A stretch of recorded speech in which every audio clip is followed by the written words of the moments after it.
ਲੇਖਕ ਨਰਿੰਦਰ ਸਿੰਘ ਕਪੂਰ ਦੀ ਲਿਖੀ ਕਿਤਾਬ ਰਾਹ ਰਸਤੇ ਵਿੱਚੋਂ ਲਈ ਇੱਕ ਰਚਨਾ ਨਫ਼ਰਤ ਦੇ ਫੈਲਦੇ ਪਰਛਾਵੇਂ ਤੁਹਾਡੀ ਨਜ਼ਰ ਕਰ ਰਹੇ ਹਾਂ।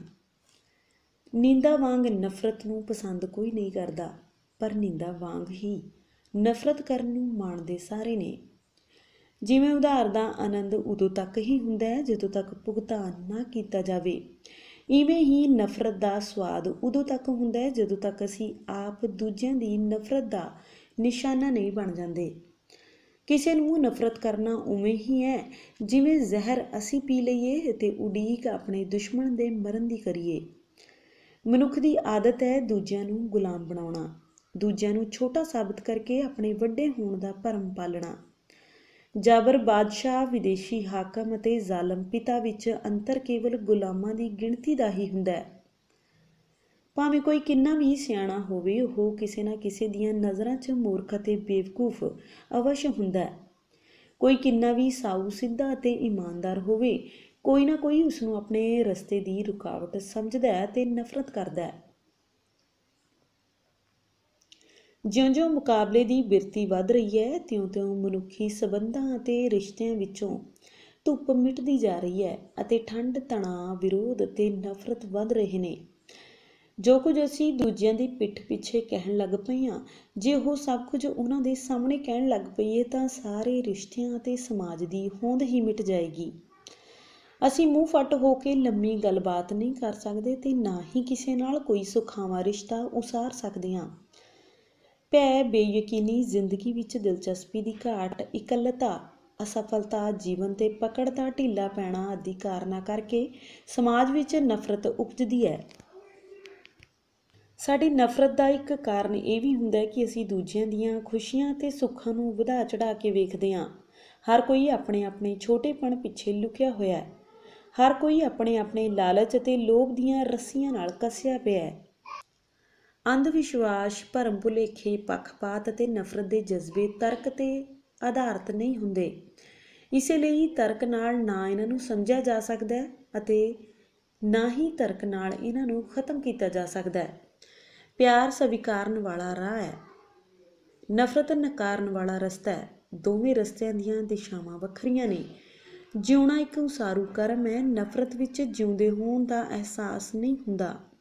ਕਿਸੇ ਨੂੰ ਲਗਾਤਾਰ ਨਕਾਰਦੇ ਰਹਿਣ ਲਈ ਅੰਨੀ ਸ਼ਕਤੀ ਲੋੜੀਂਦੀ ਹੈ, ਕਿਉਂਕਿ ਇੱਕ ਭਾਰੀ ਮਜ਼ਬੂਤ ਲੱਕੜ ਹੀ ਲੰਮਾ ਅਰਸਾ ਧੁਖ ਸਕਦੀ ਹੈ।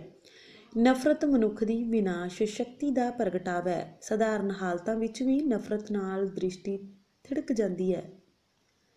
ਜਿਹੜੇ ਲੋਕ ਪੀੜ੍ਹੀ ਦਰ ਪੀੜ੍ਹੀ ਆਰਥਿਕ ਤੰਗੀਆਂ ਦਾ ਸ਼ਿਕਾਰ ਰਹਿੰਦੇ ਨੇ, ਉਹ ਜੀਵਨ ਦੇ ਹਰ ਪੜਾਅ 'ਤੇ ਇੰਨੇ ਅਪਮਾਨਿਤ ਅਤੇ ਜ਼ਲੀਲ ਹੋ ਚੁੱਕੇ ਹੁੰਦੇ ਨੇ ਕਿ ਉਹਨਾਂ ਵਿੱਚ ਕੋਮਲ ਭਾਵਨਾਵਾਂ ਮਰ ਜਾਂਦੀਆਂ ਨੇ। ਉਹਨਾਂ ਦੇ ਮਨਾਂ ਵਿੱਚ ਇੰਨੀ ਨਫ਼ਰਤ ਹੁੰਦੀ ਹੈ ਕਿ ਉਹਨਾਂ ਦੀ ਬੋਲੀ ਬੜੀ ਕੁਰਖਤ ਹੋ ਜਾਂਦੀ ਹੈ। ਉਹ ਕੋਈ ਵੀ ਭੈੜਾ ਕੰਮ ਬਿਨਾਂ ਕਿਸੇ ਤਣਾਅ ਜਾਂ ਬੋਝ ਦੇ ਕਰ ਸਕਦੇ ਨੇ। ਇਸ ਲਈ ਸਾਡੇ ਸਮਾਜ ਵਿੱਚ ਹਿੰਸਾ ਦਾ ਕੰਮ ਅਜਿਹੇ ਲੋਕਾਂ ਤੋਂ ਹੀ ਕਰਾਇਆ ਜਾਂਦਾ ਹੈ। ਧਰਮ ਨੇ ਅਮੀਰਾਂ ਨੂੰ ਇਨ੍ਹਾਂ ਅਪਮਾਨਿਤ ਹੋਏ ਗਰੀਬਾਂ ਦੇ ਹੱਥੋਂ ਮਾਰੇ ਜਾਣ ਤੋਂ ਬਚਾਈ ਰੱਖਿਆ ਹੈ। ਨਫ਼ਰਤ ਕਾਰਨ ਮਨੁੱਖ ਬਦਲਾ ਲੈਣ ਦਾ ਨਿਰੰਤਰ ਯਤਨ ਕਰਦਾ ਰਹਿੰਦਾ ਹੈ। ਸੋ ਇੰਝ ਲੱਗਣ ਲੱਗ ਪਿਆ ਜਿਵੇਂ ਬਦਲਾ ਲੈਣਾ ਮਨੁੱਖੀ ਫਿਤਰਤ ਹੈ। ਇੱਥੇ ਹੀ ਬਸ ਨਹੀਂ, ਬਦਲਾ ਲੈਣ ਨੂੰ ਮਨੁੱਖ ਨੇ ਮਰਦਾਨਗੀ ਦਾ ਪ੍ਰਮਾਣ ਬਣਾ ਲਿਆ ਹੈ। ਪਿਆਰ, ਸਤਿਕਾਰ, ਸਨੇਹ ਅਤੇ ਸਹਿਯੋਗ ਦੇ ਸੋਮੇ ਸੁੱਕਦੇ ਜਾ ਰਹੇ ਨੇ। ਇਹੀ ਕਾਰਨ ਹੈ ਕਿ ਹੁਣ ਸਾਡੇ ਜੀਵਨ ਵਿੱਚ ਕਿਸੇ ਦੀ ਪ੍ਰਸ਼ੰਸਾ ਕਰਨ ਦੇ ਅਵਸਰ ਅਤੇ ਸੰਭਾਵਨਾਵਾਂ ਸੁੰਗੜਦੀਆਂ ਜਾ ਰਹੀਆਂ ਨੇ। ਹੁਣ ਸਾਡੇ ਜੀਵਨ ਵਿੱਚ ਮਿਹਰਾਂ ਦੀ ਬਰਸਾਤ ਨਹੀਂ ਹੁੰਦੀ। ਸਾਡੀਆਂ ਕਮਾਈਆਂ ਵਿੱਚ ਹੁਣ ਬਰਕਤ ਨਹੀਂ ਰਹੀ। ਹੁਣ ਤਾਂ ਦਰਖਤ ਪੰਛੀਆਂ ਤੋਂ ਆਲ੍ਹਣੇ ਦਾ ਕਿਰਾਇਆ ਮੰਗਣ ਲੱਗ ਪਏ ਨੇ। ਹੁਣ ਹਰ ਕਿਸੇ ਕੋਲ ਨਫ਼ਰਤ ਕਰਨ ਲਈ ਅਨੇਕਾਂ ਵਿਅਕਤੀ ਨੇ। ਕਈ ਹਨ ਜਿਨ੍ਹਾਂ ਦੀ ਯਾਦ ਹੁਣ ਘਰ ਦਾ ਕੂੜਾ ਕਰਕਟ ਸਾਫ਼ ਕਰਦਿਆਂ ਹੀ ਆਉਂਦੀ ਹੈ। ਅਨੇਕਾਂ ਨੇ ਜਿਨ੍ਹਾਂ ਨੂੰ ਵੇਖਣ ਉਪਰੰਤ ਸਾਡੀਆਂ ਅੱਖਾਂ ਦੁਖਦੀਆਂ ਰਹਿੰਦੀਆਂ ਨੇ।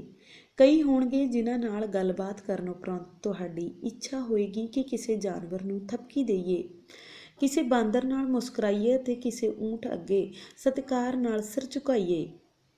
ਹੁਣ ਅਕਸਰ ਤੁਹਾਡੇ ਨਾਲ ਇਵੇਂ ਵਾਪਰੇਗਾ ਕਿ ਜਦੋਂ ਤੁਸੀਂ ਕਿਸੇ ਮੂਰਖ ਨੂੰ ਭੁੰਨਿਆ ਮੁਰਗਾ ਖਾਂਦੇ ਵੇਖੋਗੇ ਤਾਂ ਤੁਹਾਡੇ ਦਿਲ ਵਿੱਚੋਂ ਚੀਸ ਉੱਠੇਗੀ ਕਿ ਇੱਕ ਵਿਦਵਾਨ ਭੁੰਨਿਆ ਗਿਆ। ਨਿਰਸੰਦੇਹ ਅਸੀਂ ਦੁਨੀਆ ਦੇ ਲੋਕਾਂ ਨੂੰ ਨਾਲਾਇਕ, ਬੇਵਕੂਫ ਅਤੇ ਮੂਰਖ ਸਿੱਧ ਕਰਦੇ ਹਾਂ। ਪਰ ਜਦੋਂ ਉਹ ਸਾਡੀ ਪ੍ਰਸ਼ੰਸਾ ਕਰਦੇ ਨੇ ਤਾਂ ਨਿਰਸੰਦੇਹ ਅਸੀਂ ਉਹਨਾਂ ਨੂੰ ਸਿਆਣੇ ਸਮਝਣ ਲੱਗ ਪੈਂਦੇ ਹਾਂ। ਹੁਣ ਅਸੀਂ ਉਹਨਾਂ ਬਾਰੇ ਹੀ ਚੰਗੀ ਰਾਏ ਬਣਾਉਂਦੇ ਹਾਂ ਜਿਹੜੇ ਹਰ ਥਾਂ ਅਤੇ ਹਰ ਹਾਲਤ ਵਿੱਚ ਸਾਡੇ ਨਾਲ ਸਹਿਮਤ ਹੋਣ। ਨਫ਼ਰਤ ਵਿੱਚ ਹੰਕਾਰ ਦਾ ਰਸ ਹੁੰਦਾ ਹੈ। ਨਫ਼ਰਤ ਅਤੇ ਹੰਕਾਰ ਨਾਲ ਭਰੇ ਹੋਏ ਲੋਕ ਦੂਜਿਆਂ ਦੇ ਸਵੈਮਾਣ ਨੂੰ ਨਫ਼ਰਤ ਨਾਲ ਘੂਰਦੇ ਨੇ।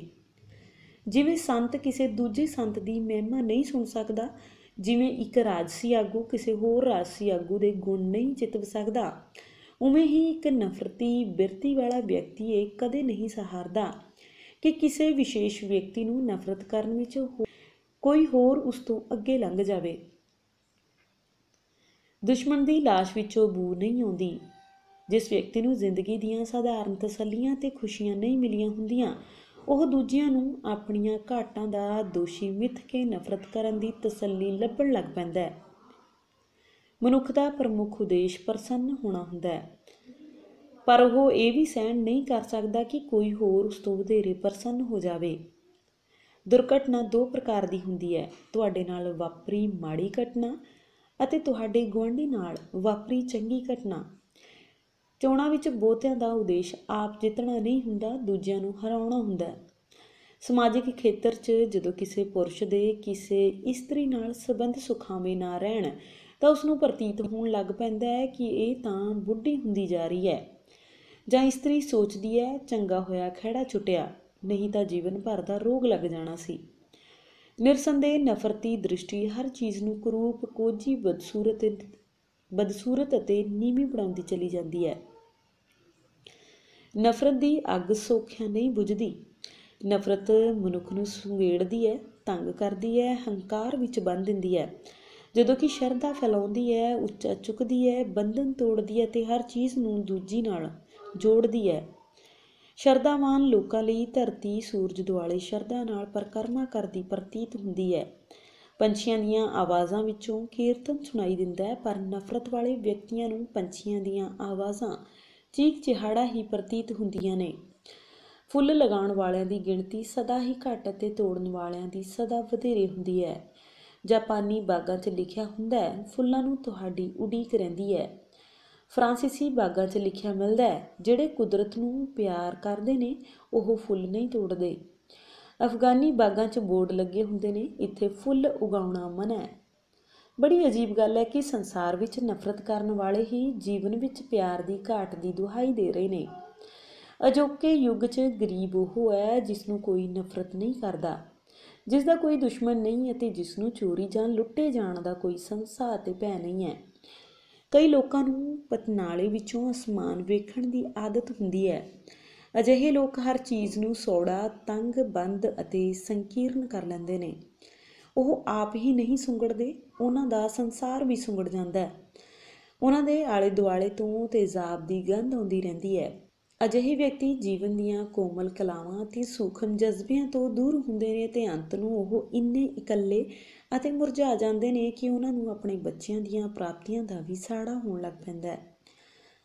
ਉਹ ਹਰ ਚੀਜ਼ ਨੂੰ ਡੇਗਣ, ਭੰਨਣ ਅਤੇ ਤੋੜਨ ਦੀ ਬਿਰਤੀ ਨਾਲ ਵੇਖਦੇ ਨੇ। ਨਫ਼ਰਤ ਨੂੰ ਉਪਜਾਉਣ ਅਤੇ ਫੈਲਾਉਣ ਦਾ ਕਾਰਜ ਮੁੱਖ ਤੌਰ 'ਤੇ ਰਾਜਨੀਤੀ ਜਾਂ ਮੁਕਾਬਲੇ ਦੀ ਭਾਵਨਾ ਕਰਦੀ ਹੈ। ਜਿੱਥੇ ਵੀ ਮੁਕਾਬਲੇ ਦੀ ਸੰਭਾਵਨਾ ਹੋਏਗੀ, ਉੱਥੇ ਰਾਜਨੀਤੀ ਜਾਂ ਰਾਜਨੀਤੀ ਦੇ ਪੈਂਤੜੇ ਵੀ ਹੋਣਗੇ। ਨਫ਼ਰਤ ਦੀ ਭਾਵਨਾ 'ਤੇ ਉਸਰੀ ਹੋਣ ਕਾਰਨ ਰਾਜਨੀਤੀ ਦੀ ਮਜਬੂਰੀ ਹੈ ਕਿ ਕਿਸੇ ਇੱਕ ਪਾਰਟੀ, ਧੜੇ ਜਾਂ ਜਥੇਬੰਦੀ ਵਿੱਚ ਰਹਿ ਕੇ ਸਮੁੱਚੀ ਮਨੁੱਖਤਾ ਬਾਰੇ ਨਹੀਂ ਸੋਚਿਆ ਜਾ ਸਕਦਾ। ਵਾਸਤਵਿਕਤਾ ਇਹ ਹੈ ਕਿ ਰਾਜਸੀ ਨੇਤਾ ਨਾ ਕਿਸੇ ਨੂੰ ਪਿਆਰ ਕਰਦੇ ਨੇ, ਨਾ ਹੀ ਕਿਸੇ ਦਾ ਹਿੱਤ ਪਾਲਦੇ ਨੇ। ਉਹ ਆਪਣੇ ਸਵਾਰਥ ਅਤੇ ਦੂਜਿਆਂ ਪ੍ਰਤੀ ਨਫ਼ਰਤ ਦੀ ਭਾਵਨਾ ਦੇ ਚਲਾਏ ਚੱਲਦੇ ਨੇ। ਉਹ ਸਾਰੇ ਇਹੀ ਸਿੱਧ ਕਰਦੇ ਨੇ ਕਿ ਉਹ ਹੀ ਦੇਸ਼ ਅਤੇ ਕੌਮ ਦੇ ਸ਼ੁਭ ਚਿੰਤਕ ਨੇ ਅਤੇ ਬਾਕੀ ਸਾਰੇ ਦੁਸ਼ਮਣ ਨੇ। ਰਾਜਨੀਤੀ ਅਤੇ ਧਰਮ ਕਈ ਪੱਖਾਂ ਤੋਂ ਇੱਕ ਦੂਜੇ ਨਾਲ ਮੇਲ ਖਾਂਦੇ ਨੇ। ਮਹਾਂਪੁਰਸ਼ਾਂ ਦਾ ਉਦੇਸ਼ ਭੇਦਭਾਵ ਨੂੰ ਖਤਮ ਕਰਨਾ ਹੁੰਦਾ ਹੈ, ਪਰ ਅਨੁਯਾਈਆਂ ਦਾ ਇਹ ਉਦੇਸ਼ ਨਹੀਂ ਹੁੰਦਾ। ਜਦੋਂ ਧਰਮ ਜਥੇਬੰਦੀ ਦਾ ਰੂਪ ਧਾਰ ਲੈਂਦਾ ਹੈ ਤਾਂ ਇਹ ਰਾਜਨੀਤਿਕ ਲੀਹਾਂ 'ਤੇ ਢਲ ਜਾਂਦਾ ਹੈ। ਹਰ ਧਰਮ ਆਪਣੇ ਅਨੁਯਾਈਆਂ ਨੂੰ ਜਥੇਬੰਦ ਕਰਕੇ, ਆਪਣੀ ਹੋਂਦ ਨੂੰ ਖਤਰਾ ਦੱਸ ਕੇ, ਦੂਜਿਆਂ ਨੂੰ ਆਪਣੇ ਦੁਸ਼ਮਣ ਮਿੱਥ ਕੇ ਮੁਹਿੰਮਾਂ, ਮੋਰਚੇ ਤੇ ਜਹਾਦ ਛੇੜਨ ਦਾ ਕਾਰਜ ਕਰਕੇ ਰਾਜਨੀਤਿਕ ਸ਼ਕਤੀ ਦੀ ਪ੍ਰਾਪਤੀ ਦੇ ਰਾਹ ਪੈ ਜਾਂਦਾ ਹੈ। ਚਾਹੀਦਾ ਤਾਂ ਇਹ ਸੀ ਕਿ ਧਰਮ ਦੇ ਉੱਚੇ ਅਸੂਲ ਰਾਜਨੀਤੀ ਨੂੰ ਪ੍ਰੇਰਨਾ ਦਿੰਦੇ, ਪਰ ਇਵੇਂ ਹੋਇਆ ਨਹੀਂ। ਜੋ ਨਹੀਂ ਸੀ ਹੋਣਾ ਚਾਹੀਦਾ ਉਹ ਇਹ ਹੈ ਕਿ ਰਾਜਨੀਤੀ ਕੇਵਲ ਧਰਮ ਵਿੱਚ ਹੀ ਨਹੀਂ ਸਗੋਂ ਹਰ ਖੇਤਰ ਦੇ ਹਰ ਵਰਤਾਰੇ 'ਚ ਪ੍ਰਵੇਸ਼ ਕਰ ਗਈ ਹੈ। ਧੋਖਾ, ਬੇਵਿਸ਼ਵਾਸੀ, ਝੂਠ ਆਦਿ ਰਾਜਨੀਤਿਕ ਵਿਹਾਰ ਦੇ ਆਧਾਰ ਬਣ ਗਏ ਨੇ। ਜਿਹੜੇ ਆਪਣੇ ਧਰਮ, ਦੇਸ਼ ਅਤੇ ਸਮਾਜ ਨੂੰ ਧੋਖਾ ਦੇ ਸਕਦੇ ਨੇ, ਕੋਈ ਵੀ ਧੋਖਾ ਉਹਨਾਂ ਦੇ ਵਿੱਤੋਂ ਬਾਹਰ ਨਹੀਂ ਹੁੰਦਾ। ਜੇਕਰ ਵਿਸ਼ਾਲ ਦ੍ਰਿਸ਼ਟੀ ਨਾਲ ਵੇਖਿਆ ਜਾਵੇ ਤਾਂ ਨਫ਼ਰਤ ਦੋ ਪ੍ਰਕਾਰ ਦੀ ਹੁੰਦੀ ਹੈ। ਪਹਿਲੀ ਪ੍ਰਕਾਰ ਦੀ ਨਫ਼ਰਤ ਵਿੱਚ ਵਿਅਕਤੀ ਨੂੰ ਪਿਆਰ ਕੀਤਾ ਜਾਂਦਾ ਹੈ, ਪਰ ਉਸ ਦੀਆਂ ਭੈੜੀਆਂ ਗੱਲਾਂ ਜਾਂ ਆਦਤਾਂ ਨੂੰ ਨਫ਼ਰਤ ਕੀਤੀ ਜਾਂਦੀ ਹੈ। ਮਾਪੇ ਆਪਣੇ ਬੱਚਿਆਂ ਦੀਆਂ ਕੁਰੀਤੀਆਂ ਅਤੇ ਅਧਿਆਪਕ ਆਪਣੇ ਵਿਦਿਆਰਥੀਆਂ ਦੇ ਦੋਸ਼ਾਂ ਨੂੰ ਪਸੰਦ ਨਹੀਂ ਕਰਦੇ। ਅਜਿਹੀ ਨਫ਼ਰਤ ਦਾ ਉਦੇਸ਼ ਬੱਚਿਆਂ ਜਾਂ ਵਿਦਿਆਰਥੀਆਂ ਨੂੰ ਸੁਧਾਰਨਾ ਅਤੇ ਸਵੱਛ ਬਿਰਤੀ ਵਾਲਾ ਬਣਾਉਣਾ ਹੁੰਦਾ ਹੈ। ਦੂਜੀ ਪ੍ਰਕਾਰ ਦੀ ਨਫ਼ਰਤ ਸਾੜੇ ਅਤੇ ਈਰਖਾ ਦੀ ਤੀਬਰ ਭਾਵਨਾ ਵਿੱਚੋਂ ਉਪਜਦੀ ਹੈ। ਦੂਜੀ ਧਿਰ ਨੂੰ ਅਸੀਂ ਆਪਣੇ ਵਿਕਾਸ ਜਾਂ ਉਦੇਸ਼ ਪ੍ਰਾਪਤੀ ਦੇ ਰਾਹ ਦੀ ਰੁਕਾਵਟ ਮਿੱਥ ਕੇ ਉਸ ਨੂੰ ਅਤੇ ਉਸ ਨਾਲ ਸੰਬੰਧਿਤ ਹਰ ਵਿਅਕਤੀ ਅਤੇ ਵਸਤੂ ਨੂੰ ਨਫ਼ਰਤ ਕਰਨ ਲੱਗ ਪੈਂਦੇ ਨੇ। ਨਫ਼ਰਤ ਦਾ ਉਦੇਸ਼ ਦੂਜੀ ਧਿਰ ਨੂੰ ਨੀਚ, ਕਮੀਨਾ, ਧੋਖੇਬਾਜ਼ ਆਦਿ ਸਿੱਧ ਕਰਕੇ ਆਪਣੇ ਆਪ ਨੂੰ ਪੀੜਤ ਧਿਰ ਸਾਬਿਤ ਕਰਨਾ ਹੁੰਦਾ ਹੈ। ਜ਼ਰੂਰੀ ਨਹੀਂ ਕਿ ਨਫ਼ਰਤ ਝੂਠ ਬੋਲ ਕੇ ਹੀ ਕੀਤੀ ਜਾਏ, ਇਹ ਸੱਚ ਨੂੰ ਵਿਗਾੜ ਕੇ ਵੀ ਕੀਤੀ ਜਾ ਸਕਦੀ ਹੈ।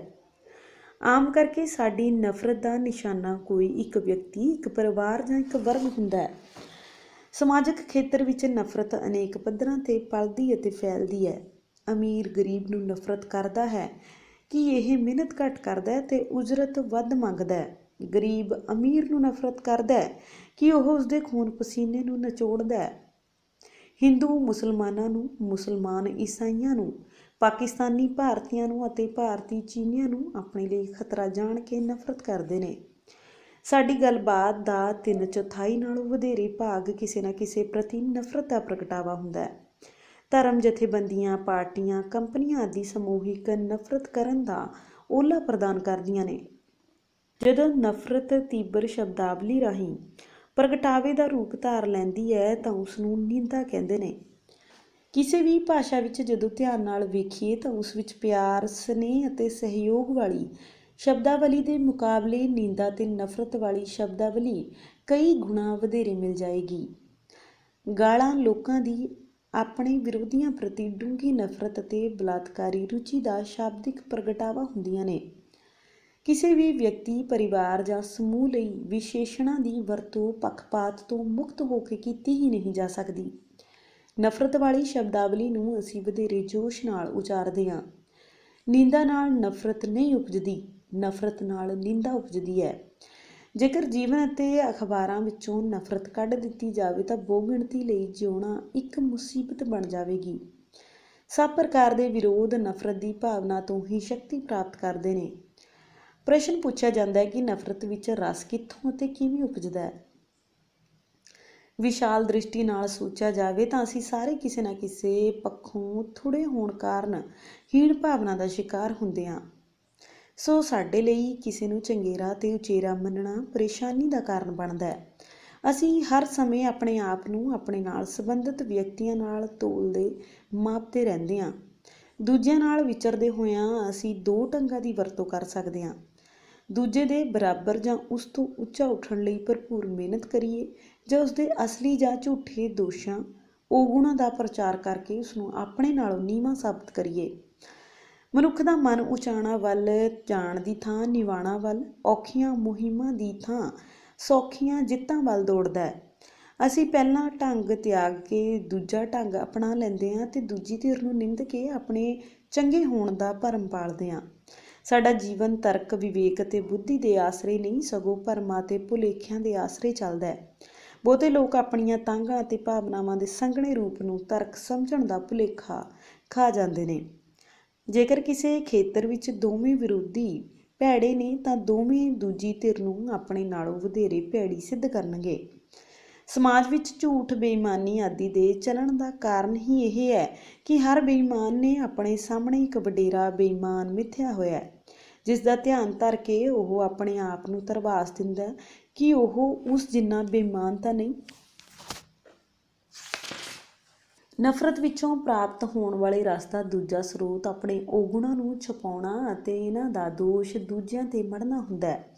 ਅਸੀਂ ਆਪਣੀਆਂ ਘਾਟਾਂ ਦਾ ਦੋਸ਼ ਆਪਣੇ ਸਿਰ ਲੈਣ ਦੀ ਥਾਂ ਆਪਣੇ ਮਾਪਿਆਂ, ਅਧਿਆਪਕਾਂ, ਸਹਿਕਰਮੀਆਂ, ਸਮਾਜਿਕ ਆਰਥਿਕ ਹਾਲਤਾਂ ਆਦਿ ਦੇ ਸਿਰ ਮੜ੍ਹ ਕੇ ਆਪਣੇ ਆਪ ਨੂੰ ਦੋਸ਼ ਮੁਕਤ ਸਮਝਣ ਲੱਗ ਪੈਂਦੇ ਹਾਂ। ਮਨੁੱਖੀ ਮਨ ਦੀ ਇਹ ਬੜੀ ਸੂਖਮ ਤਰਕੀਬ ਹੈ ਕਿ ਅਸੀਂ ਔਗੁਣ ਵੀ ਨਹੀਂ ਤਿਆਗਦੇ ਅਤੇ ਆਪਣੇ ਆਪ ਨੂੰ ਔਗੁਣ ਭਰਿਆ ਵੀ ਨਹੀਂ ਮੰਨਦੇ। ਹੁੰਦੇ ਹੁੰਦੇ ਸਾਨੂੰ ਆਪਣੇ ਔਗੁਣ ਦਿਸਣੇ ਹੀ ਬੰਦ ਹੋ ਜਾਂਦੇ ਨੇ ਅਤੇ ਦੂਜੇ ਸੁਭਾਵਿਕ ਹੀ ਸਾਡੀ ਨਫ਼ਰਤ ਦਾ ਨਿਸ਼ਾਨਾ ਹੋ ਨਿਬੜਦੇ ਨੇ। ਅਸੀਂ ਆਪ ਸਾਫ਼ ਕੱਪੜੇ ਪਾਉਣ ਦੀ ਥਾਂ ਦੂਜਿਆਂ ਦੇ ਕੱਪੜਿਆਂ 'ਤੇ ਉੱਜਾਂ ਦੇ ਛਿੱਟੇ ਪਾ ਕੇ ਉਹਨਾਂ ਦੇ ਕੱਪੜਿਆਂ ਸਮੇਤ ਉਹਨਾਂ ਦੇ ਨਾਂ ਨੂੰ ਮੈਲਾ ਕਰ ਦਿੰਦੇ ਹਾਂ। ਅਦਾਲਤਾਂ, ਜੇਲ੍ਹਾਂ ਆਦਿ ਵਿੱਚ ਮੁਜਰਮ ਇਸ ਤਰਕੀਬ ਨੂੰ ਆਮ ਵਰਤਦੇ ਨੇ ਅਤੇ ਸਿੱਧ ਕਰਨ ਦਾ ਯਤਨ ਕਰਦੇ ਨੇ ਕਿ ਕਸੂਰ ਉਹਨਾਂ ਦਾ ਨਹੀਂ, ਪਰਿਸਥਿਤੀਆਂ ਅਤੇ ਸਮਾਜ ਦਾ ਹੈ। ਨਿੰਦਾ ਅਤੇ ਨਫ਼ਰਤ ਦਾ ਤੀਜਾ ਸਰੋਤ ਲੋਭ ਬਿਰਤੀ ਹੈ। ਲੋਭ ਅਤੇ ਲਾਲਚ ਉਹਨਾਂ ਵਸਤਾਂ ਜਾਂ ਵਰਤਾਰਿਆਂ ਸੰਬੰਧੀ ਹੁੰਦਾ ਹੈ ਜਿਨ੍ਹਾਂ ਦੀ ਮੰਗ ਵਧੇਰੇ ਹੋਵੇ ਅਤੇ ਪੂਰਤੀ ਦੀਆਂ ਸੰਭਾਵਨਾਵਾਂ ਘੱਟ ਹੋਣ। ਲੋਭ ਅਤੇ ਲਾਲਚ ਵਸ ਨਫ਼ਰਤ ਸਮੁੱਚੀ ਮਾਨਵ ਜਾਤੀ ਦਾ ਸਾਂਝਾ ਲੱਛਣ ਹੈ। ਨਫ਼ਰਤ ਦਾ ਇੱਕ ਹੋਰ ਸਰਬ ਵਿਆਪਕ ਕਾਰਨ ਸਾਡੀ ਕਾਮ ਭੁੱਖ ਹੈ। ਭੋਜਨ ਦੀਆਂ ਲੋੜਾਂ ਪੂਰੀਆਂ ਹੋ ਜਾਣ ਉਪਰੰਤ ਮਨੁੱਖ ਕਾਮ ਭੁੱਖ ਦੀ ਪੂਰਤੀ ਲਈ ਤੰਗਦਾ ਹੈ। ਕਾਮ ਭੁੱਖ ਤੋਂ ਮੁਕਤ ਹੋਣ ਜਾਂ ਇਸ ਤੋਂ ਉੱਚੇ ਉੱਠਣ ਦਾ ਯਤਨ ਤਾਂ ਅਸੀਂ ਸਾਰੇ ਕਰਦੇ ਹਾਂ, ਪਰ ਉਭਰਨ ਦੀ ਥਾਂ ਇਸ ਵਿੱਚ ਡੂੰਘੇ ਧੱਸਦੇ ਜਾਂਦੇ ਹਾਂ। ਆਪਣੀ ਬੇਕਾਬੂ ਕਾਮ ਭੁੱਖ ਨੂੰ ਯੋਗ ਸਾਬਿਤ ਕਰਨ ਵਾਸਤੇ ਅਸੀਂ ਮਹਾਂਪੁਰਖਾਂ ਅਤੇ ਦੇਵਤਿਆਂ ਨਾਲ ਵੀ ਅਜਿਹੀਆਂ ਅਨੇਕਾਂ ਕਹਾਣੀਆਂ ਜੋੜ ਲਈਆਂ ਨੇ ਜਿਨ੍ਹਾਂ ਤੋਂ ਭਲੀ ਭਾਂਤ ਸਾਬਿਤ ਹੋ ਜਾਵੇ ਕਿ ਕਾਮ ਭੁੱਖ ਤੋਂ ਕਿਸੇ ਵੀ ਹਾਲਤ 'ਚ ਮੁਕਤ ਨਹੀਂ ਹੋਇਆ ਜਾ ਸਕਦਾ। ਕਾਮ ਦੀ ਇੱਛਾ ਵਿੱਚੋਂ ਦੂਜੇ ਦੇ ਕਬਜ਼ੇ ਦੀ ਭਾਵਨਾ ਉਪਜਦੀ ਹੈ ਅਤੇ ਦੂਜੀ ਧਿਰ ਨੂੰ ਆਪਣੇ ਤੱਕ ਸੀਮਤ ਕਰਨ ਲਈ ਅਸੀਂ ਸੱਚੀ, ਝੂਠੀ, ਯੋਗ, ਅਯੋਗ ਹਰ ਪ੍ਰਕਾਰ ਦੀ ਵਿਧੀ ਦੀ ਵਰਤੋਂ ਕਰਦੇ ਹਾਂ। ਇਸ ਉਦੇਸ਼ ਦੀ ਪ੍ਰਾਪਤੀ ਵਿੱਚ ਅਨੇਕਾਂ ਵਿਘਨ ਪੈਂਦੇ ਨੇ ਅਤੇ ਪਾਏ ਜਾਂਦੇ ਨੇ ਅਤੇ ਨਫ਼ਰਤਾਂ ਦਾ ਇੱਕ ਸਿਲਸਿਲਾ ਆਰੰਭ ਹੋ ਜਾਂਦਾ ਹੈ ਜਿਹੜਾ ਬਲਾਤਕਾਰ ਅਤੇ ਕਤਲ ਜਿਹੀਆਂ ਘਟਨਾਵਾਂ ਵਿੱਚ ਪ੍ਰਗਟ ਹੁੰਦਾ ਹੈ। ਨਫ਼ਰਤ, ਨਿੰਦਾ ਅਤੇ ਗੁੱਸੇ ਨੂੰ ਆਪਣੀ ਮਰਦਾਨਗੀ, ਅਣਖ, ਸਵੈਮਾਨ ਆਦਿ ਦੀ ਪਛਾਣ ਬਣਾ ਕੇ ਅਸੀਂ ਅਮਨ ਚੈਨ ਤਾਂ ਗੁਆਉਂਦੇ ਹੀ ਹਾਂ, ਅਸੀਂ ਆਪਣੀ ਹਉਮੈ ਨੂੰ ਵੀ ਇੰਨਾ ਵਧਾ ਲੈਂਦੇ ਹਾਂ ਕਿ ਮੁਆਫ਼ ਕਰਨਾ ਜਾਂ ਨਿਮਰ ਹੋਣਾ ਸਾਨੂੰ ਆਪਣੀ ਹਾਰ ਪ੍ਰਤੀਤ ਹੋਣ ਲੱਗ ਪੈਂਦੀ ਹੈ। ਬੜੀ ਦੇਰ ਮਗਰੋਂ ਇਹ ਸਮਝ ਆਉਂਦੀ ਹੈ ਕਿ ਅਸੀਂ ਆਪਣਾ ਕਿੰਨਾ ਸਮਾਂ, ਸ਼ਕਤੀ ਅਤੇ ਵਸੀਲੇ ਨਫ਼ਰਤ ਜਿਹੇ ਅਣਉਪਜਾਊ, ਅਰਥਹੀਣ ਅਤੇ ਭੈੜੇ ਕਾਰਜ ਵਿੱਚ ਨਸ਼ਟ ਕਰ ਦਿੱਤੇ ਨੇ। ਇਸੇ ਕਰਕੇ ਕਹਿੰਦੇ ਨੇ ਕਿ ਹਰ ਨਫ਼ਰਤ ਅਤੇ ਹਰ ਸਾੜੇ ਦਾ ਅੰਤ ਪਛਤਾਵੇ 'ਚ ਹੁੰਦਾ ਹੈ। ਨਿਰਸੰਦੇਹ ਜਦੋਂ ਜੀਵਨ ਦੇ ਉੱਚੇ ਆਦਰਸ਼ ਅਤੇ ਉੱਚੀਆਂ ਖੁਸ਼ੀਆਂ ਪ੍ਰਾਪਤ ਹੋ ਜਾਣ ਤਾਂ ਨਫ਼ਰਤ ਜਿਹੇ ਜਜ਼ਬੇ ਬੜੇ ਨੀਵੇਂ ਰਹਿ ਜਾਂਦੇ ਨੇ। ਕਿਸੇ ਕਲਾ ਦੇ ਲੜ ਲੱਗ ਕੇ ਜਾਂ ਸਾਹਿਤ ਪੜ੍ਹਨ ਨਾਲ ਸਾਨੂੰ ਸੰਸਾਰ ਵਧੇਰੇ ਸਾਫ਼ ਦਿਖਾਈ ਦੇਣ ਦੇ ਨਾਲ ਨਾਲ ਸਾਡੀ ਤਸੱਲੀ ਅਤੇ ਪ੍ਰਸੰਨਤਾ ਵੀ ਵੱਧ ਜਾਂਦੀ ਹੈ। ਅਸੀਂ ਆਪਣੇ ਪਰਿਵਾਰ ਦੀ ਥਾਂ ਸਮੁੱਚੇ ਸਮਾਜ ਅਤੇ ਸੰਸਾਰ ਬਾਰੇ ਸੋਚਣ ਲੱਗ ਪੈਂਦੇ ਹਾਂ। ਕੇਵਲ ਆਪਣੇ ਪਰਿਵਾਰ ਬਾਰੇ ਸੋਚਣ ਨਾਲ ਦ੍ਰਿਸ਼ਟੀ ਸੰਕੀਰਨ ਹੋ ਜਾਂਦੀ ਹੈ, ਜਦੋਂ ਕਿ ਸਮਾਜ ਅਤੇ ਸੰਸਾਰ ਬਾਰੇ ਸੋਚਣ ਨਾਲ ਸਾਡਾ ਹਿਰਦਾ ਵਿਸ਼ਾਲ ਹੋ ਜਾਂਦਾ ਅਤੇ ਸਾਡਾ ਮਨ ਪ੍ਰਸੰਨਤਾ ਅਨੁਭਵ ਕਰਦਾ ਹੈ। ਪ੍ਰਸੰਨਤਾ ਦਾ ਪ੍ਰਮੁੱਖ ਸਰੋਤ ਵਿਅਕਤੀ ਦਾ ਆਪਣਾ ਘਰ ਅਤੇ ਪਰਿਵਾਰ ਹੁੰਦਾ ਹੈ। ਹੋਰ ਭਾਵੇਂ ਉਹ ਕਿਸੇ ਲਈ ਨਾ ਵੀ ਹੋਵੇ, ਪਰ ਆਪਣੇ ਬੱਚਿਆਂ ਲਈ ਪ੍ਰੇਰਨਾ ਸਰੋਤ ਤਾਂ ਉਹ ਬਣ ਹੀ ਸਕਦਾ ਹੈ। ਭੁੱਲਣਾ ਨਹੀਂ ਚਾਹੀਦਾ ਕਿ ਜੇ ਬੱਚਿਆਂ ਦੀ ਆਲੋਚਨਾ ਹੀ ਕਰਦੇ ਰਹੋਗੇ ਤਾਂ ਉਹ ਵੀ ਸਾਰਾ ਸਮਾਂ ਦੂਜਿਆਂ ਨੂੰ ਭੰਡਣ ਵਿੱਚ ਹੀ ਗੁਜ਼ਾਰ ਦੇਣਗੇ। ਜੇ ਉਹਨਾਂ ਦੀਆਂ ਸੁਭਾਵਿਕ ਭਾਵਨਾਵਾਂ ਦਾ ਵਿਰੋਧ ਕਰੋਗੇ ਤਾਂ ਉਹ ਹਿੰਸਕ ਹੋ ਨਿਬੜਨਗੇ। ਜੇ ਉਹਨਾਂ ਨੂੰ ਮਾਊ, ਬਿੱਲੀਆਂ ਅਤੇ ਭੂਤਾਂ ਦੇ ਡਰ ਪਾਓਗੇ ਤਾਂ ਉਹ ਹਰ ਚੀਜ਼ ਤੋਂ ਡਰਨਗੇ। ਜੇ ਉਹਨਾਂ ਨੂੰ ਆਪਣੀ ਗੋਦੀ ਵਿੱਚੋਂ ਹੀ ਨਹੀਂ ਲਾਹੋਗੇ ਤਾਂ ਉਹ ਨਿੱਕੀਆਂ ਨਿੱਕੀਆਂ ਅਸਫਲਤਾਵਾਂ 'ਤੇ ਹੀ ਢੇਰੀ ਢਾਹ ਬੈਠਣਗੇ। ਜੇ ਉਹਨਾਂ ਦਾ ਮਖੌਲ ਉਡਾਓਗੇ ਤਾਂ ਉਹ ਜ਼ਿੰਦਗੀ ਦੀਆਂ ਹਕੀਕਤਾਂ ਤੋਂ ਲੁਕਣ ਲੱਗ ਪੈਣਗੇ। ਜੇ ਉਹਨਾਂ ਵਿੱਚੋਂ ਸਾੜਾ ਅਤੇ ਨਫ਼ਰਤ ਨਹੀਂ ਕੱਢੋਗੇ ਤਾਂ ਉਹਨਾਂ ਦਾ ਦ੍ਰਿਸ਼ਟੀਕੋਣ ਸੰਕੀਰਨ ਹੋ ਜਾਏਗਾ। ਜੇ ਉਹਨਾਂ ਨੂੰ ਹਰ ਵੇਲੇ ਸ਼ਰਮਸਾਰ ਕਰਦੇ ਰਹੋਗੇ ਤਾਂ ਉਹ ਕਦੇ ਵੀ ਹੀਣ ਭਾਵਨਾ ਤੋਂ ਮੁਕਤ ਨਹੀਂ ਹੋ ਸਕਣਗੇ। ਪਰ ਜੇ ਤੁਸੀਂ ਉਹਨਾਂ ਨਾਲ ਸਬਰ ਨਾਲ ਪੇਸ਼ ਆਓਗੇ ਤਾਂ ਉਹ ਧੀਰਜਵਾਨ ਹੋ ਨਿਬੜਨਗੇ। ਜੇ ਉਹਨਾਂ ਵਿੱਚ ਹੌਸਲਾ ਅਤੇ ਆਤਮ ਵਿਸ਼ਵਾਸ ਭਰੋਗੇ ਤਾਂ ਉਹ ਅਸੰਭਵ ਨੂੰ ਸੰਭਵ ਕਰ ਵਿਖਾਉਣਗੇ। ਜੇ ਉਹਨਾਂ ਦੇ ਚੰਗੇ ਕੰਮਾਂ ਦੀ ਪ੍ਰਸ਼ੰਸਾ ਕਰੋਗੇ ਤਾਂ ਉਹਨਾਂ 'ਚ ਦੂਜਿਆਂ ਦੇ ਗੁਣਾਂ ਨੂੰ ਸਲਾਹੁਣ ਦੀ ਦਲੇਰੀ ਉਪਜੇਗੀ। ਜੇ ਉਹਨਾਂ ਨੂੰ ਉਹਨਾਂ ਦੀਆਂ ਘਾਟਾਂ ਸਹਿਤ ਪ੍ਰਵਾਨ ਕਰੋਗੇ ਤਾਂ ਉਹਨਾਂ ਨੂੰ ਵੀ ਦੂਜਿਆਂ ਨਾਲ ਰਹਿਣ ਅਤੇ ਵਸਣ ਦੀ ਜਾਚ ਆ ਜਾਏਗੀ। ਜੇ ਉਹਨਾਂ ਨਾਲ ਪਿਆਰ ਅਤੇ ਸਨੇਹ ਨਾਲ ਵਰਤੋਗੇ ਤਾਂ ਉਹ ਸਾਰੇ ਸੰਸਾਰ ਨੂੰ ਆਪਣਾ ਸਮਝਣਗੇ। ਜੇ ਉਹਨਾਂ ਨੂੰ ਇਮਾਨਦਾਰੀ ਅਤੇ ਵਫਾਦਾਰੀ ਸਿਖਾਈ ਜਾਏਗੀ ਤਾਂ ਉਹ ਸੱਚ ਅਤੇ ਇਨਸਾਫ ਦੇ ਹਾਮੀ ਹੋ ਨਿਬੜਨਗੇ। ਜੇ ਉਹਨਾਂ ਨੂੰ ਸੁਰੱਖਿਆ ਦੀ ਭਾਵਨਾ ਪ੍ਰਦਾਨ ਕੀਤੀ ਜਾਏਗੀ ਤਾਂ ਉਹ ਨਿਆਸਰਿਆਂ ਅਤੇ ਨਿਉਟਿਆਂ ਦੀ ਢਾਲ ਬਣਨਗੇ। ਜੇ ਉਹਨਾਂ ਨੂੰ ਸਰਬੱਤ ਦੇ ਭਲੇ ਦਾ ਸਬਕ ਪੜ੍ਹਾਇਆ ਜਾਏਗਾ ਤਾਂ ਉਹ ਦੂਜਿਆਂ ਪ੍ਰਤੀ ਨਫ਼ਰਤ ਅਤੇ ਸਾੜੇ ਦੀ ਭਾਵਨਾ ਤੋਂ ਮੁਕਤ ਹੋ ਜਾਣਗੇ ਅਤੇ ਉਹ ਪ੍ਰਸੰਨ ਇਨਸਾਨ ਬਣ ਜਾਣਗੇ। ਪ੍ਰਸੰਨ ਵਿਅਕਤੀ ਨੂੰ ਕਦੇ ਵੀ ਨਿੰਦਾ ਕਾਰਨ, ਲਾਟਰੀ ਪਾਉਣ ਜਾਂ ਜੂਆ ਖੇਡਣ ਜਾਂ ਕਿਸੇ ਤੋਂ ਕੁਝ ਖੋਹਣ ਦਾ ਖਿਆਲ ਹੀ ਨਹੀਂ ਆਉਂਦਾ। ਨਫ਼ਰਤ ਤੋਂ ਮੁਕਤ ਹੋਣ ਲਈ ਜੀਵਨ ਦੇ ਉੱਚੇ ਆਦਰਸ਼ ਉਸਾਰਨੇ ਪੈਣਗੇ ਅਤੇ ਸੁੱਚੇ ਉਦੇਸ਼ ਮਿੱਥਣੇ ਪੈਣਗੇ। ਇਸ ਸੰਬੰਧ ਵਿੱਚ ਸਾਹਿਤ ਸਹਿਯੋਗੀ ਹੋ ਸਕਦਾ ਹੈ। ਸਾਹਿਤ ਦਾ ਸੰਬੰਧ ਆਜ਼ਾਦ ਲੋਕਾਂ ਨਾਲ ਹੁੰਦਾ ਹੈ, ਨਫ਼ਰਤ ਕਰਨ ਵਾਲੇ ਗੈਰ ਜ਼ਿੰਮੇਵਾਰ ਲੋਕਾਂ ਨਾਲ ਨਹੀਂ। ਜਿੱਥੇ ਹੰਕਾਰ ਹੋਏਗਾ ਉੱਥੇ ਸ਼ਿਕਾਇਤ ਅਤੇ ਨਫ਼ਰਤ ਵੀ ਹੋਏਗੀ। ਜਿੱਥੇ ਹੰਕਾਰ ਨਹੀਂ ਉੱਥੇ ਧੰਨਵਾਦ ਹੋਏਗਾ। 21ਵੀਂ ਸਦੀ 'ਚ ਨਫ਼ਰਤੀ ਵਾਤਾਵਰਣ ਵਿੱਚ ਜਿਉਣਾ ਆਪਣੇ ਆਪ ਵਿੱਚ ਇੱਕ ਬਿਮਾਰੀ ਹੋਏਗੀ। ਸੋ ਧੰਨਵਾਦ ਦੀ ਬਿਰਤੀ ਤੋਂ ਬਿਨਾਂ ਮਨੁੱਖ ਵੱਡੇ ਅਤੇ ਖੁੱਲ੍ਹੇ ਘਰਾਂ ਵਿੱਚ ਵੀ ਕੈਦ ਹੀ ਭੁਗਤਣਗੇ। ਜੇਕਰ ਲਾਇਬ੍ਰੇਰੀਆਂ ਦਾ ਆਕਾਰ ਅਤੇ ਮਹੱਤਵ ਘਟਦਾ ਗਿਆ ਤਾਂ ਉਸੇ ਅਨੁਪਾਤ ਵਿੱਚ ਹਸਪਤਾਲਾਂ, ਪਾਗਲਖਾਨਿਆਂ ਅਤੇ ਜੇਲ੍ਹਾਂ ਦਾ ਖੇਤਰਫਲ ਫੈਲਦਾ ਜਾਏਗਾ। ਧੰਨਵਾਦ ਦੀ ਬਿਰਤੀ ਤੋਂ ਬਿਨਾਂ ਸ਼ਰਧਾਵਾਨ ਨਹੀਂ ਹੋਇਆ ਜਾ ਸਕਦਾ। ਸ਼ਰਧਾਵਾਨ ਹੋਏ ਬਿਨਾਂ ਅੰਦਰਲੀ ਖੁਸ਼ੀ ਨੂੰ ਨਹੀਂ ਮਾਣਿਆ ਜਾ ਸਕਦਾ। ਮਨੁੱਖ ਹੀ ਪਰਮਾਤਮਾ ਨੂੰ ਨਹੀਂ ਖੋਜ ਰਿਹਾ, ਪਰਮਾਤਮਾ ਵੀ ਮਨੁੱਖ ਨੂੰ ਖੋਜ ਰਿਹਾ ਹੈ। ਨਫ਼ਰਤ ਨੂੰ ਜੇ ਬਹੁਮਤ ਦਾ ਸਮਰਥਨ ਵੀ ਮਿਲ ਜਾਵੇ ਤਾਂ ਵੀ ਇਹ ਨਫ਼ਰਤ ਹੀ ਰਹਿੰਦੀ ਹੈ। ਨਫ਼ਰਤ ਕਰਨ ਨਾਲ ਅਸੀਂ ਕਿਧਰੇ ਨਹੀਂ ਪਹੁੰਚਦੇ, ਸਗੋਂ ਜਿੱਥੇ ਹੁੰਦੇ ਹਾਂ ਉੱਥੇ ਤਿਲਕਦੇ ਰਹਿੰਦੇ ਹਾਂ। ਜਿਨ੍ਹਾਂ ਖੂਹਾਂ ਦੇ ਪਾਣੀ ਖਾਰੇ ਹੁੰਦੇ ਨੇ ਉਹ ਕਦੇ ਪਨਘਟ ਨਹੀਂ ਬਣਦੇ, ਉਹ ਕਦੇ ਕਿਸੇ ਦੀ ਪਿਆਸ ਨਹੀਂ ਬੁਝਾਉਂਦੇ।